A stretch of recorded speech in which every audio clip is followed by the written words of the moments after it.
Hi, I'm Chris from Adventure Breaks and welcome to the Adventure Book Club. This month's book is South by Sir Ernest Shackleton. This is one of the most incredible survival stories ever told.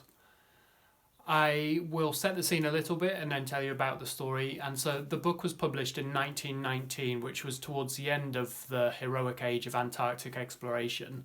So this is the period when the South Pole, on Antarctica in particular, is being explored by the likes of, you've got Roald Amundsen, the Norwegian, who was the first person to the South Pole. You've got Robert Falcon Scott, who was the first Brit to the South Pole just under 5 weeks after Amundsen, and he infamously died on his return from the pole.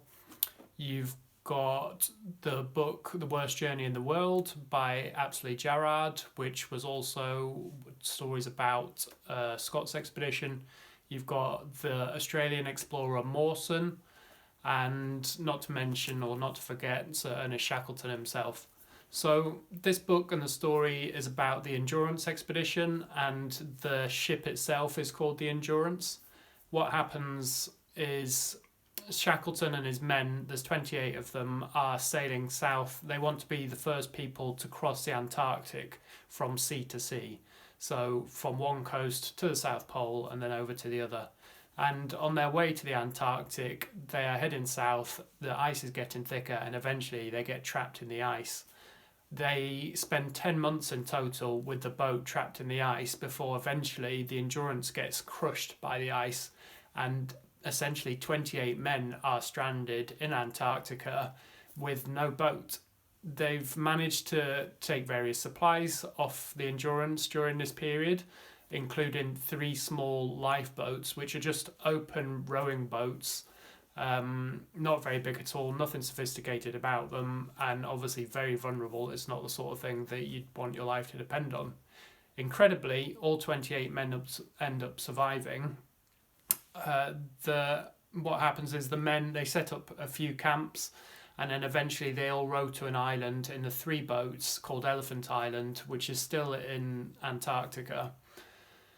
They then have 800 miles to row across open ocean, and don't forget this is like freezing conditions in these tiny little boats, to be able to get to the island of South Georgia. And so Sir Ernest Shackleton and 5 other men set off in one of the boats called the James Caird. It was named after one of the sponsors of the expedition. So these 6 men are crossing 800 miles of open ocean, and they're aiming for South Georgia. And don't forget, the chance of them finding this island, it is sort of needle in a haystack stuff. They've not got modern GPSs or navigation devices or communications or anything like that. They're reading the stars and navigating, and incredibly, they managed to hit it, not just survive the 800 miles, but hit the island.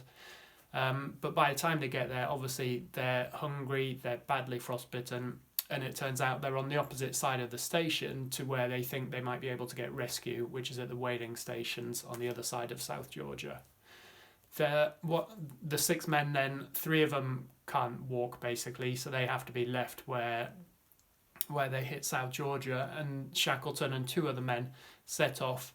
Now what they've got to do is cross uncharted mountains, again frozen mountains, to be able to get to the other side of South Georgia and to relative safety of the whaling stations. Incredibly, they survive, they get there, they're obviously welcomed, and then they send out boats to save the other men that are still stranded on the other side of South Georgia and on Elephant Island. So all 28 men end up surviving, but it is an incredible story. So that's South by Sir Ernest Shackleton. It was published in 1919, and yeah, I'd highly recommend reading it. If you'd like other book recommendations, and we have adventure films as well, then click on the link below.